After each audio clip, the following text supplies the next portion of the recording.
Hi guys, magandang araw. So, welcome to my kitchen again. So, welcome sa kusina ni Bebe.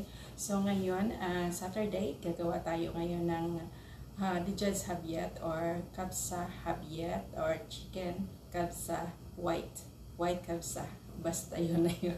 So, ngayon, ito yung ating mga ingredients guys. Samahan niyo po ako sa pagluluto. Magandang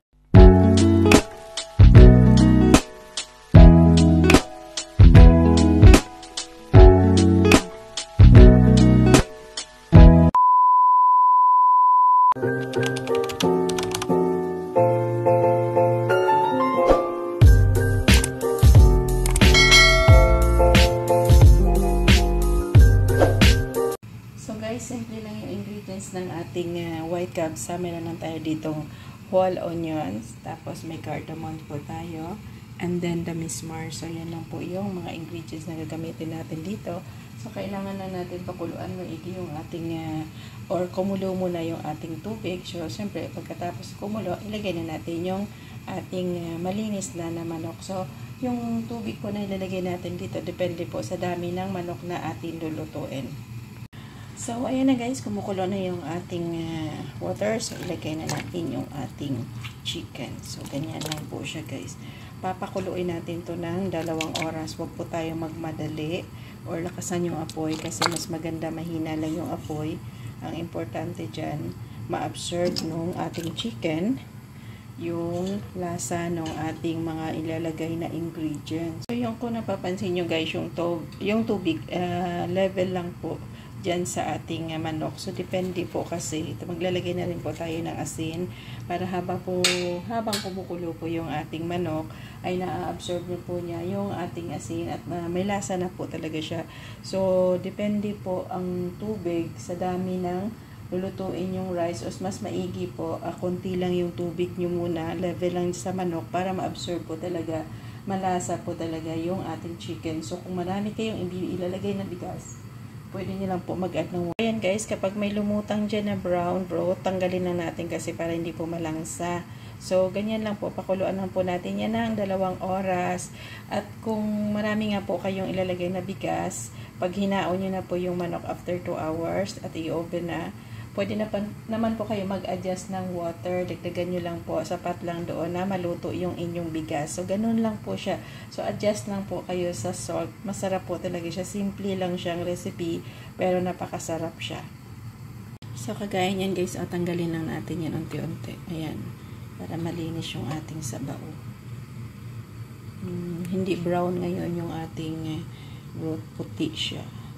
So, ayan. Tanggalin lang natin yan. And bago po tayo maghaon din mamaya ng ating manok guys, isama din natin, kunin ito yung ating mga ingredients na yan para malinis po yung tubig natin mamaya na paglulutuan ng ating bigas. So, ayan. Mas simple lang po magluto nito ng wala po siyang sibuyas guys na ginisa or ganyan. Yan lang siya, nilaga lang siya. Buo lang yung sibuyas na nilagay ko. Hindi ko po siya hiniwa-hiwa. So, ayan guys, malinis na yung sabaw ng ating manok. So, takpan lang natin at pakuluan natin ng 2 hours or hanggang lumambot yung ating manok. Ayan guys, maghuhugas naman po tayo ng ating rice. Gagamitin natin sa ating rice box. So, ibabad lang po natin po yung ating rice ng 30 minutes yung bago po natin siya. Kailangan po dito, ang rice dito is basmati. So, kailangan po siya natin hugasan ng 10 times and then ibabad po ito natin sa lukewarm water. Matigas po kasi yung bigas dito. Ayan, babad lang po natin siya guys ng 30 minutes. Guys, gagawa rin pala tayo ng ating sauce dito na ilagay natin or ipahid natin sa ibabaw ng ating manok bago po natin siya i-oven. So, meron tayo dito 1 tablespoon na tomato paste and then black pepper powder, black lemon powder. So, ilagay lang natin dyan. And then, mga 3 or 2 tablespoon na cooking oil. So, ganyan lang. Tapos, may lemon din tayo dyan. Lemon juice. Haluin lang natin maigi yan. So, ayan yung itsura niya guys. So, medyo malapot na siya. I-brush lang natin yung mamaya sa ibabaw natin. Sa ibabaw ng ating chicken. Nagbubulol ng inyong lingkod. Guys, after 2 hours, ganito na yung itsura ng ating chicken. So, okay na po siya guys. Well done na siya. Kukunin na natin dyan at ililipat natin sa Pyrex at i-oven po natin. So, ayan. Kunin lang natin siya ng dahan-dahan na hindi masira. Ganyan siya. Ililipat na natin siya doon. Ayan. So, sama din natin kunin ito guys. So, para malinis yung maiwan natin water na paglulutuan ng ating chicken. So, ayan na guys. Malinis na ulit yung ating sabaw.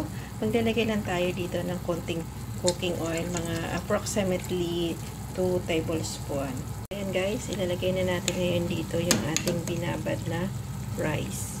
So, ayan. So, guys, tansyahin lang natin yung water ha. Kung sa tingin nyo sapat na yung water para maluto yung ating bigas, at tikman din natin yung asin. Kung kailangan natin dagdagan, so dagdagan natin. So nasa inyo na po yan, nakadepende na po yan sa inyo. So ngayon guys, lakasan na natin yung apoy ng mga 5 minutes, din hinaan natin hanggang maluto yung ating bigas.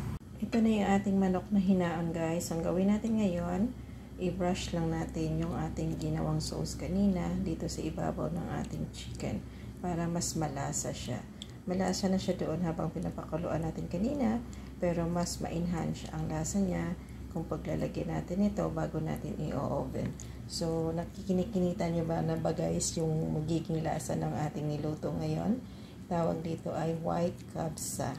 So, iba-iba po kasi yung klase ng kabsa ng Arabic. Mayroon brown kabsa, mayroong white kabsa, mayroong yellow kabsa. So, ito ngayon, ang ginagawa natin is white kabsa. So, ayan guys. Okay na siya. I-oven na po natin hanggang mag-crispy brown siya. Ready ng ating manok guys. I-oven na natin ng 200 degrees centigrade. Kumukulo na yung ating kanin.